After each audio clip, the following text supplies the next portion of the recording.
दोस्तों ये है सूरज ग्रहण की वीडियो का पार्ट 3, जिसमें आप ये बात जानेंगे जो कि आजकल आप लोग के जहन में सवालात गर्दिश कर रहे होंगे कि सूरज ग्रहण से दर्जा हरारत पर क्या फ़र्क पड़ता है और क्या सूरज ग्रहण को बराह रास्त देखना ख़तरनाक है या नहीं। तो आज की इस वीडियो में आप इन सवालात के जवाबात जानेंगे, तो वीडियो को मुकम्मल एंड तक ज़रूर देखिएगा ताकि आपको असल हकीकत मालूम हो सके।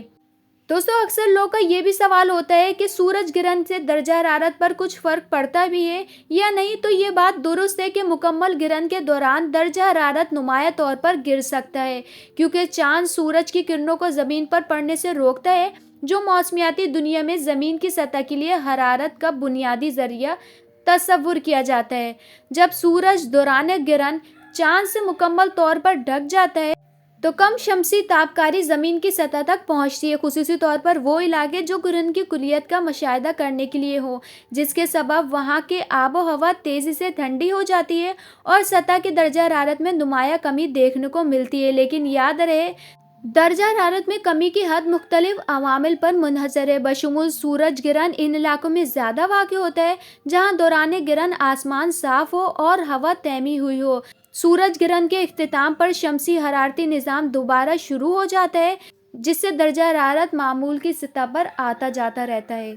दोस्तों जज़वी सूरज ग्रहण, सालाना ग्रहण और मुकम्मल ग्रहण में क्या फ़र्क है। तो मुकम्मल सूरज ग्रहण का अमल इस वक्त होता है जब चांद सूरज और ज़मीन के दरमियान ऐसे रुकावट बनता है कि वो सूरज की रोशनी को मुकम्मल तौर पर रोक देता है और कुछ सेकंड्स के लिए या कई बार चंद मिनट की गहरी तारीक छा जाती है और ऐसा लगता है कि जैसे सादिक का वक्त हो।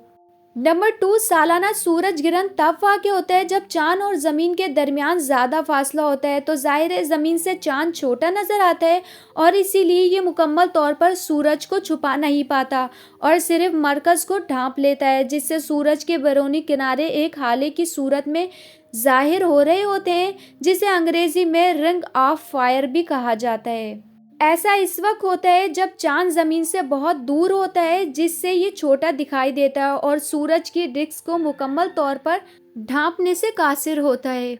नंबर 3, जज़वी सूरज ग्रहण इस वक्त होता है जब चांद ज़मीन और सूरज के दरमियान जज़वी तौर पर रुकावट का बाइस बनता है और सूरज को रोशनी फराहम करने से रोक देता है, जिससे ज़मीन की नुक्ते नज़र से सूरज की सतह के एक हिस्से पर एक सिया साया नज़र आता है। मुकम्मल सूरज ग्रहण के बरक्स, जहां सूरज मुकम्मल तौर पर चांद से ढका होता है, जज़वी सूरज ग्रहण में सूरज सिर्फ जज़वी तौर पर चांद से ढका होता है और यह आसमान में हलाल की शक्ल पैदा करता है। अब जानते हैं हम दूसरे सवाल का जवाब कि सूरज ग्रहण को बराह रास्त देखना ख़तरनाक है या नहीं। अगर आप मुकम्मल सूरज ग्रहण देखने का इरादा रखते हैं तो ज़रूरी है कि आप एहतियाती तदाबीर इख्तियार करें, क्योंकि सूरज को बराह रास्त खुली आँख से देखना ख़तरनाक साबित हो सकता है, जिसका नतीजा बिनाई को नुकसान की सूरत में ज़ाहिर हो सकता है। ताहम ताहयात बिनाई जाने का खदशा बिल्कुल नहीं लाहिक होता है और मुतअद्दिद माहिरीन इस सदियों से फैली हुई अफवाहों की तरदीद करते हैं कि सूरज ग्रहण को देखने से अंधापन नहीं होता, अलबत्ता एहतियाती तदाबीर ज़रूरी है। दोस्तों सूरज ग्रहण को देखने के लिए मखसूस ऐनक का इस्तेमाल को तरजीह दी जाती है, जिनमें एक ख़ास फ़िल्टर मौजूद होता है जो नुकसानदेह शुआओं को रोकता है। ये ऐनक धूप में पहने जाने वाली ऐनक से थोड़ी सी मुख्तलिफ होती है।